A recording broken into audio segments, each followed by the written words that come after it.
ఇప్పుడే ఇచ్చిన ఈ వ్యక్తిని నేను 3,000 కోట్ల స్కామ్, కోడిగుడ్ల స్కామ్, తర్వాత కోళ్ళ దానా స్కామ్ అని చెప్పేసి ఆ ఎదవేడ కనబడ్డాడు.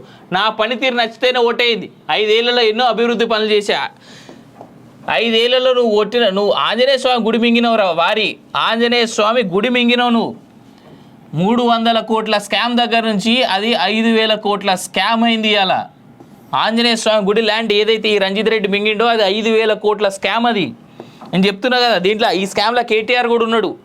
అప్పుడు ఆయనే కదా మనకున్నటువంటి మంత్రి. ఆయన మంత్రిత్వ శాఖలోనే ఈ ల్యాండ్ బాబు కొట్టేసింది. ఫిలిం నగర్లో ఉన్నటువంటి ఆంజనేయ స్వామి గుడిని కబ్జా చేసి కొల్లగొట్టి చేసింది ఇది.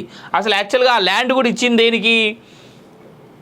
తక్కువ స్థాయి వాళ్లకు లేదా మైనారిటీస్కి ఇండ్లు కట్టించి ఇవ్వండి అని చెప్పేసి గవర్నమెంట్ ల్యాండ్ కనుక వాళ్ళకి ఇస్తే ఇవాళ పర్ ఎస్ఎఫ్టీ వీళ్ళు కడుతున్నటువంటి ఆ డిఎస్ఆర్ అనేటువంటి సంస్థ ద్వారా వీళ్ళు కడుతున్నటువంటి ఆ ల్యాండ్లో పర్ ఎస్ఎఫ్టీ ఎంత తెలుసా? నాకు తెలిసి భారతదేశంలో ఈ రేట్ ఏడ లేదు కావచ్చు. పర్ ఎస్ఎఫ్టీ 25,000 రూపాయలు ఛార్జ్ చేస్తున్నారు అబ్బా వీళ్ళు అపార్ట్మెంట్లో. Per SFT 25,000.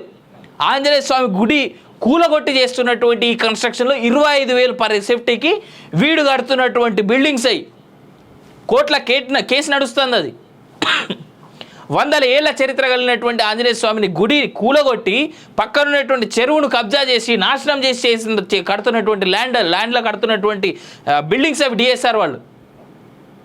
రామనాయుడు స్టూడియో పక్కనే ఆ ఏరియాలో ఉండేటోళ్ళకి తెలుస్తుంది. ఇది కేసు నడుస్తుంది. ఆంజనేయ స్వామిని గుడి మింగి కడుతున్నాడు వీడు. మళ్ళీ నా పాలన నచ్చితే ఓట్లేయండి అంటాడు. మీకు చాలామందికి తెలియదు. మనకి అంగన్వాడీ స్కూళ్ళలో చిన్నపిల్లలకి ఇచ్చేటువంటి ఎగ్గు ఒక్కొక్క కోడిగుడ్డు ఎంత వెయిట్ ఉండాలి తెలుసా? 50 గ్రాములు మినిమం ఉండాలి. అరే సింపుల్గా నేను చిన్న లాజ్ చెప్తా. మనం ఏదైనా షాప్కి పోయి కోడిగుడ్డు కొంటే ఎంత వెయిట్ ఉండాలని చూస్తాం. చిన్నది గుడ్డు కొంటాం, పోయి పెద్ద గుడ్డు కొంటాం. పెద్ద గుడ్లే కదా కొనేది అందరం కోడిగుడ్లు. ఇటు దొంగ లోకల్ పౌల్ట్రీలందరినీ మేనేజ్ చేసుకొని అప్పుడు అధికారంలో ఉన్నట్టు ఇది చేసుకొని మక్కల స్కాము ప్లస్ కోడిగుడ్ల స్కామ్ చేసిండు. 3,000 కోట్లు బీఆర్ఎస్ వాళ్ళే తిడుతున్నారు. నిన్నటిదాకా బీఆర్ఎస్ నుండి కాంగ్రెస్లోకి వచ్చిండు కదా, బీఆర్ఎస్ వాళ్ళే తిడుతున్నారు. చెక్ చేసుకొని రంజిత్ రెడ్డి మీద కామెంట్స్ బీఆర్ఎస్ వాళ్ళవి.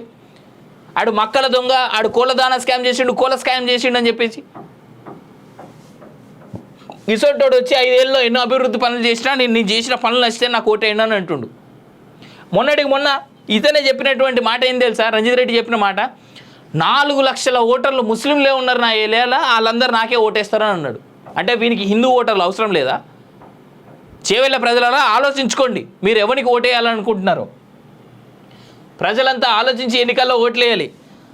ఆలోచించి గుద్దితే నీ అక్క బాబు గారు ఇంటికి పోవాలి. సమాజం చేవెళ్ళ ప్రజలు ఖచ్చితంగా ఆలోచించుకొని ఓటేయాలి రంజిత్ రెడ్డి విషయంలో మాత్రం.